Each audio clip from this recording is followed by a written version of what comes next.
तो दोस्तों स्वागत है आपका दिग्गज एकेडमी के ऑनलाइन प्लेटफॉर्म पर। हमारी नवीन श्रृंखला जो कि समसामयिक मुद्दों पर आधारित है, उसमें हमारा आज का टॉपिक है global innovation index 2025। Global innovation index मतलब वैश्विक नवाचार सूचकांक। वैश्विक नवाचार सूचकांक क्या होता है?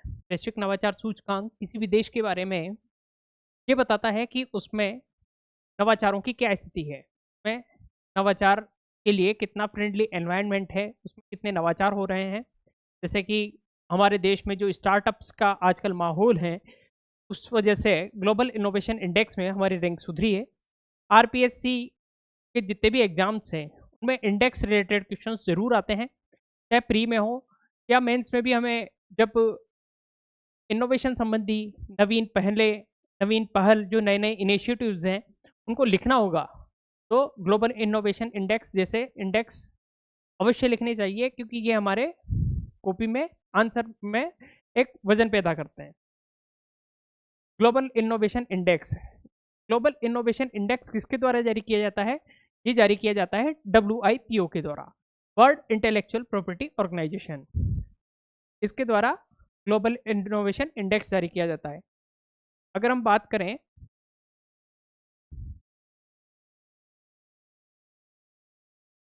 WIPO, विश्व बौद्धिक संपदा संगठन। WIPO क्या होता है? विश्व बौद्धिक संपदा संगठन, वर्ल्ड इंटेलेक्चुअल प्रॉपर्टी ऑर्गेनाइजेशन। 139 देशों के नवाचार प्रदर्शन का माप है।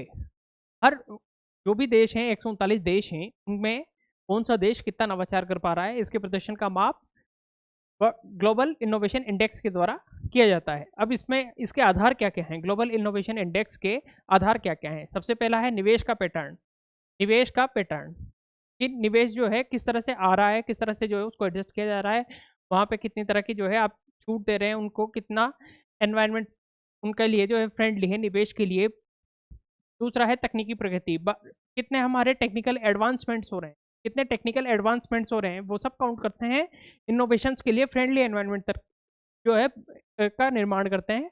टेक्निकल जो प्रगति है हमारी, टेक्निकल एडवांसमेंट्स, हमारे परिवर्तन अपनाने की दर क्या है, और सामाजिक आर्थिक प्रभावों के आधार पर इन सब जितनी भी कवायद हैं, ये जितने भी सारे प्रयास हैं, इनका सामाजिक आर्थिक प्रभाव मतलब सामाजिक और आर्थिक रूप से ये कहीं ना कहीं सकारात्मक प्रभाव डाल रहे हैं, नहीं डाल रहे हैं। हमारे जो समाज है, हमारा जो समाज है उस पर सकारात्मक प्रभाव डाल रहे हैं कि नहीं डाल रहे हैं। तो इन चार के आधार पर निवेश पैटर्न, तकनीकी प्रगति, परिवर्तन अपनाने की दर और सामाजिक आर्थिक प्रभावों के आधार पर WIPO ग्लोबल इनोवेशन इंडेक्स जारी करता है। ये कब से प्रारंभ हुआ? तो 2007 से प्रारंभ हुआ। देखें आप, इस साल जो 2025 है इसमें रैंकिंग किसकी है? सबसे पहले स्विट्जरलैंड, सेकंड नंबर पे स्वीडन, USA, दक्षिणी कोरिया और सिंगापुर। स्वीडन सेकंड नंबर पे, दक्षिणी कोरिया फोर्थ नंबर पे, सिंगापुर फिफ्थ नंबर पे, USA थर्ड नंबर पे, और फर्स्ट नंबर पे कौन है? स्विट्जरलैंड। जो स्विट्जरलैंड और स्वीडन ये देश हैं, यही अक्सर फर्स्ट सेकंड पे चलते रहते हैं। अगर भारत की रैंकिंग की बात करें, ये अक्सर इसमें पूछा जाता है, जो मल्टीपल क्वेश्चन आते हैं, मल्टीपल चॉइस वाले क्वेश्चन आते हैं, उसमें पूछा जाता है कि ग्लोबल इनोवेशन इंडेक्स 2025 में प्रथम स्थान पर कौन है। तो हमें पता होना चाहिए कि प्रथम 3 स्थान हमको पता होना चाहिए, कि ये भी पूछा जा सकता है कि प्रथम 3 स्थान और देशों के नाम के कॉम्बिनेशन दिए जा सकते हैं। तो स्वीडन सेकंड नंबर पे, स्विट्जरलैंड फर्स्ट नंबर पे, USA थर्ड नंबर पे, स्विट्जरलैंड, स्वीडन और USA। इसके बाद साउथ कोरिया और सिंगापुर। भारत की रैंक कौन सी है? 38वीं रैंक है। 2015 में ग्लोबल इनोवेशन इंडेक्स में भारत की रैंक थी 81वीं और वर्तमान में इसकी रैंक है 38वीं। तो देखा जाए तो 2015 से 2025 जो 10 सालों का अंतराल है, इस 10 सालों के अंतराल में हमने 81वीं से 38वीं रैंक तक का सफर तय किया है। और हम आगे देखेंगे कि किन किन प्रयासों के कारण 81वीं से 38वीं जो रैंक हासिल हुई है हमें, वो किन प्रयासों के कारण संभव हो पाया है। इनोवेशन क्लस्टर्स, जो नवाचार क्लस्टर हैं, भारत के 4 ऐसे नगर जहाँ पे इनोवेशन की वजह से वो टॉप 100 में शामिल हुए हैं। वो कौन कौन से हैं? बेंगलोर, दिल्ली, मुंबई और चेन्नई। बेंगलोर, दिल्ली, मुंबई और चेन्नई। बेंगलोर देखिए 21वें स्थान पे है। बेंगलोर कौन से पे है? बेंगलोर सबसे बेंगलोर की सबसे अच्छी रैंक रही है भारत के शहरों में, 21वीं रैंक है। उसके बाद दिल्ली है 26वीं रैंक, मुंबई है 46वीं रैंक, और चेन्नई है 84वीं रैंक। बेंगलोर, दिल्ली, मुंबई और चेन्नई। जिस तरह से आजकल करंट अफेयर्स पूछे जा रहे हैं, तो ग्लोबल इनोवेशन इंडेक्स में स्विट्जरलैंड, स्वीडन, यूएसए, दक्षिण कोरिया नहीं पूछ के अगर वो आपसे पूछ ले कि भारत के कौन से 4 नवाचार क्लस्टर्स शीर्ष 100 में शामिल हुए हैं, तो कम से कम आपको रैंक नहीं याद रह पाए तो जो हमारे शहर हैं उनका नाम तो याद रहना ही चाहिए। बोलिए कि बेंगलोर, दिल्ली, मुंबई और चेन्नई। बेंगलोर, दिल्ली, मुंबई और चेन्नई, ये 4 नवाचार क्लस्टर जो है टॉप 100 में शामिल हुए हैं।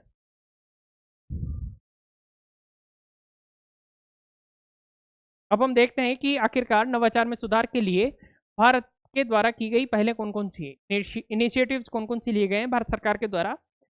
सबसे पहला है कि स्टार्टअप्स को आरंभिक सहायता। स्टार्टअप्स को जो जब स्टार्टअप बनने लगता है तो उसको आरंभिक सहायता दी जाती है। वही जो फेज होता है एक स्टार्टअप की लाइफ में, वो फेज होता है, वो सबसे क्रिटिकल होता है, सबसे इंपॉर्टेंट फेज होता है। इसके बाद आता है फंड्स के माध्यम से किट पोषण। फंड ऑफ फंड्स पूछ लिया गया है आरएस की परीक्षा में। फंड ऑफ फंड्स क्या होता है? फंड ऑफ फंड्स आप इस तरह से समझ सकते हैं, जैसे कि एक बड़ा फंड होता है। बड़ा फंड मतलब यूँ समझ लीजिए कि आप 500 करोड़ या 2000 करोड़ रुपए का फंड है, 2000 करोड़ रुपए का फंड है, और छोटे छोटे जो HNI रहते हैं, हाई नेटवर्थ इंडिविजुअल्स रहते हैं। HNI का मतलब क्या होता है? हाई नेटवर्थ इंडिविजुअल्स, जो कि स्टार्टअप वगैरह में इन्वेस्ट करते हैं सामान्य तौर पे। तो ये इनसे टाई अप करते हैं बड़े फंड से, ये छोटे स्तर पे जो है फंडिंग करते हैं स्टार्टअप्स की। ये सपोज 2 स्टार्टअप की जो है ये फंडिंग कर रहा है, ये सपोज एक स्टार्टअप की कर रहा है, ये आप मान लीजिए कि 2 स्टार्टअप की ये कर रहा है और एक स्टार्टअप की ये कर रहे हैं। तो इन सारे स्टार्टअप्स को जो फंडिंग कर रहे हैं, ये होगा कि 2000 करोड़ का है तो ये 10 करोड़ रुपए का होगा, कोई 20 करोड़ का होगा, कोई 50 करोड़ का होगा।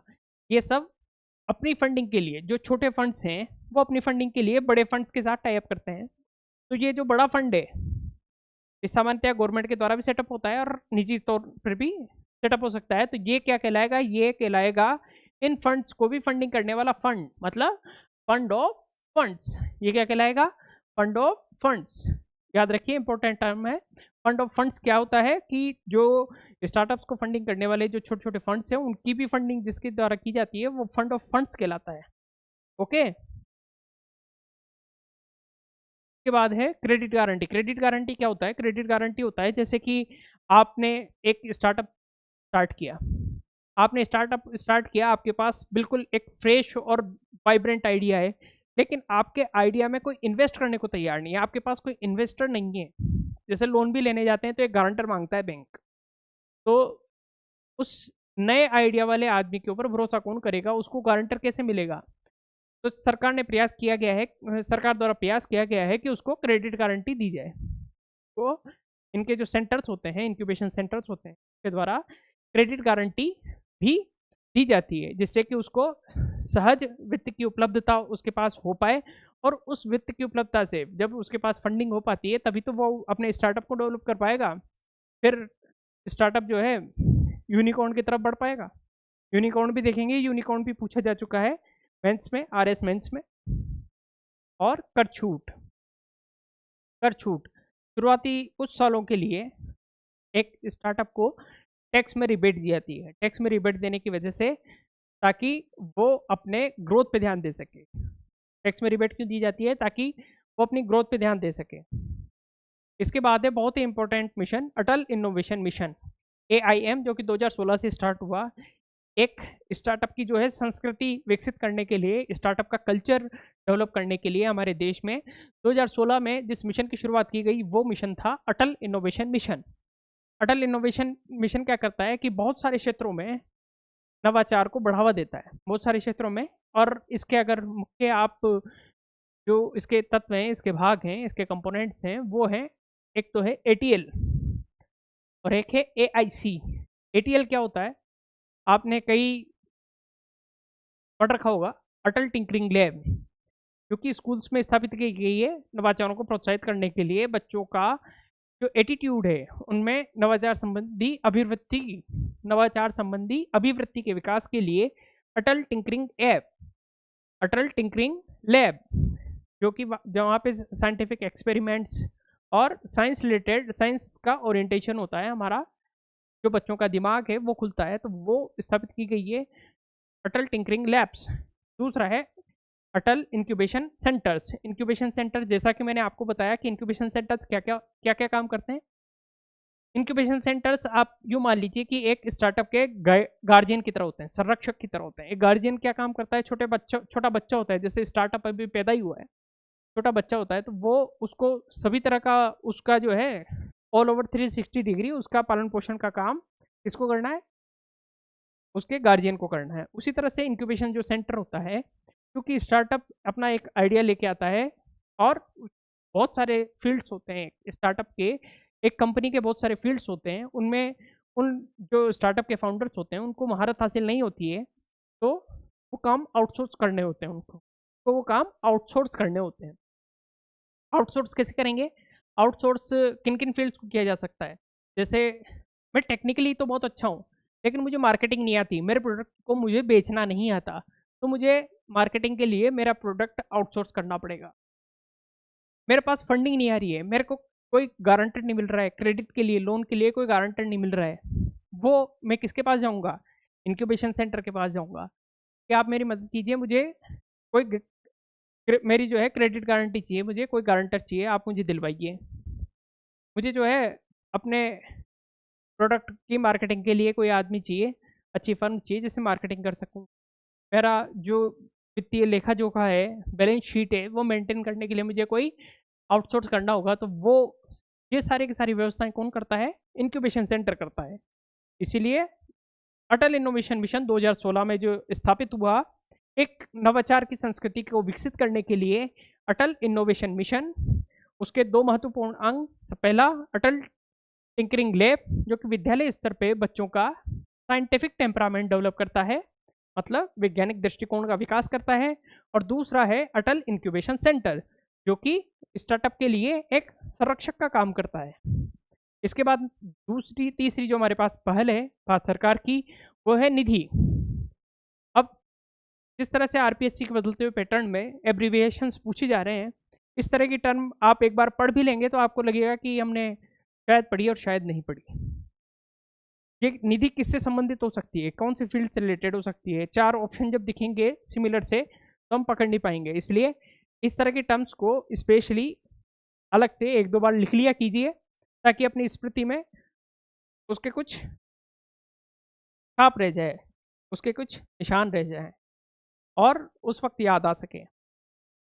बोलिए मेरे साथ, निधि क्या होता है? National initiative for developing and harnessing innovation. National initiative for developing and harnessing innovation, innovation से रिलेटेड है।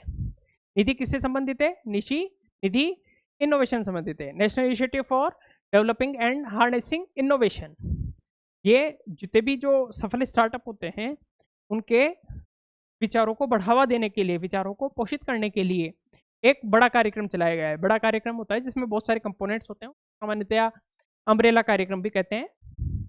चौथी अगर हम देखें, चौथा जो पहल है भारत सरकार की, वो है अग्नि मिशन। अगेन एब्रीविएशन, अग्नि मिशन जो है इसकी फुल फॉर्म क्या होती है? अग्नि मिशन की फुल फॉर्म है accelerating growth of new India's innovation. Accelerating growth of new India's innovation, अग्नि मिशन। एक बार वापस से बोलिए, अग्नि मिशन की जो है फुल फॉर्म क्या है? Accelerating growth of new India's innovation. Okay, पांचवी है हमारे पास प्रधानमंत्री रिसर्च फेलोशिप योजना। जो रिसर्च करेंगे उनके लिए फेलोशिप दी जाएगी, प्रधानमंत्री रिसर्च फेलोशिप योजना। एक है बिग स्कीम, कौन सी है? Big scheme. देखिए इस फील्ड में जो स्टार्टअप वाला, स्पेशली जो स्टार्टअप वाला पोर्शन है, इसमें काफ़ी सारे एब्रीविएशंस हैं, इनका ध्यान रखिएगा आप। Biotechnology ignition grant, biotechnology ignition grant, जो कि बायोटेक के स्टार्टअप्स के लिए एक स्कीम चलाई गई है, बिग स्कीम। कौन सी है वो? Biotechnology ignition grant scheme, biotechnology ignition grant scheme, BIG scheme. Okay. रक्षा क्षेत्र, रक्षा क्षेत्र जो डिफेंस में नवाचार और स्टार्टअप को जो बढ़ावा देने के लिए कौन सी स्कीम लाई गई है? वो है IDEX। ये पूछा गया क्वेश्चन है। IDEX का फुल फॉर्म क्या है? Innovations for defence excellence. IDEX का full form innovations for defence excellence, innovations for defence excellence. अब देखिए भारत में वर्तमान में नवाचार की क्या स्थिति है। अगर हम बात करें अंतर्राष्ट्रीय पेटेंट फाइलिंग की, अंतर्राष्ट्रीय स्तर पर जो पेटेंट फाइलिंग की बात करें तो 2023-24 में इसमें 22% की वृद्धि हुई। अंतर्राष्ट्रीय पेटेंट फाइलिंग में 22% इंक्रीज हुआ है ये 2023-24 में। वैज्ञानिक प्रकाशन, वैज्ञानिक प्रकाशन मतलब जो साइंटिफिक पेपर का हम पब्लिश करवाते हैं उसमें अल्पकालिक रूप से 7.7% और दीर्घकालिक रूप से 7.3% की वृद्धि हुई है। ICT सेवा निर्यात वैश्विक स्तर पर पहला स्थान है। हमारा इंडिया किसके लिए जाना जाता है? हम ग्लोबल सॉफ्ट पावर किस में है? IT के फील्ड में। हमारी जो विदेशों में पहचान है कि अगर कोई भारत से आदमी आ रहा है तो वो IT के क्षेत्र में निपुण होगा, कुशल होगा।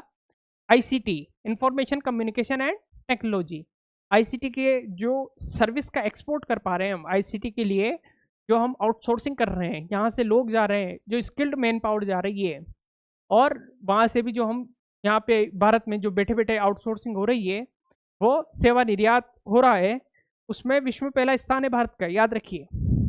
वैसे भी इसको याद रखना सहज है कि हम IT में अच्छे हैं, ये हमारी ग्लोबल सॉफ्ट पावर है, जो हमारी विदेश नीति का एक बहुत ही महत्वपूर्ण तत्व है।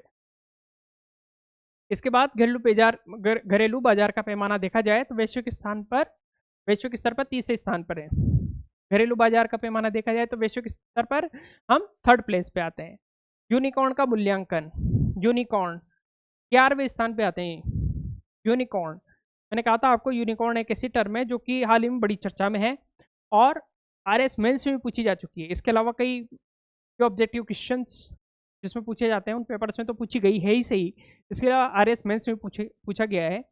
यूनिकॉर्न, यूनिकॉर्न क्या होता है? यूनिकॉर्न एक निजी स्वामित्व वाली कंपनी होती है जिसका कि नेटवर्थ $1 अरब, 1 अरब डॉलर भारतीय रुपयों में आप देखें तो लगभग 800 करोड़ रुपए। जब एक निजी स्वामित्व वाली कंपनी जिसका मूल्यांकन लगभग 800 करोड़ या उससे अधिक होता है तो हम उसे यूनिकॉर्न कहते हैं। जैसे कि फ़ोन पे हो गया, पेटीएम हो गया, बाइजू हो गया, बाइजू वाला की अब दिवालिया हो चुकी है, लेकिन ये सब यूनिकॉर्न कंपनीज है।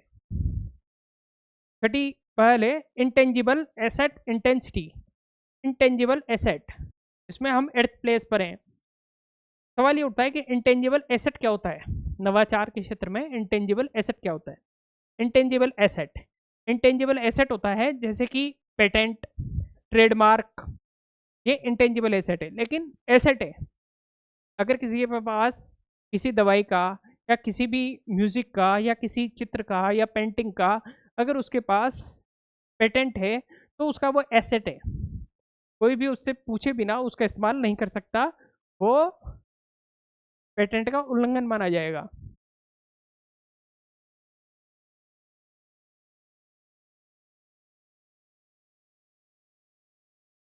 टॉपिक में यहीं तक ही, और धन्यवाद हमारे साथ जुड़े रहने के लिए। जो भी आपके मन में संशय हैं वो कमेंट कीजिए और जुड़िए हमारी दिग्गज एकेडमी की क्लासेस से, और एप्लीकेशन से भी, एप्लीकेशन लॉन्च किया जा चुका है। धन्यवाद।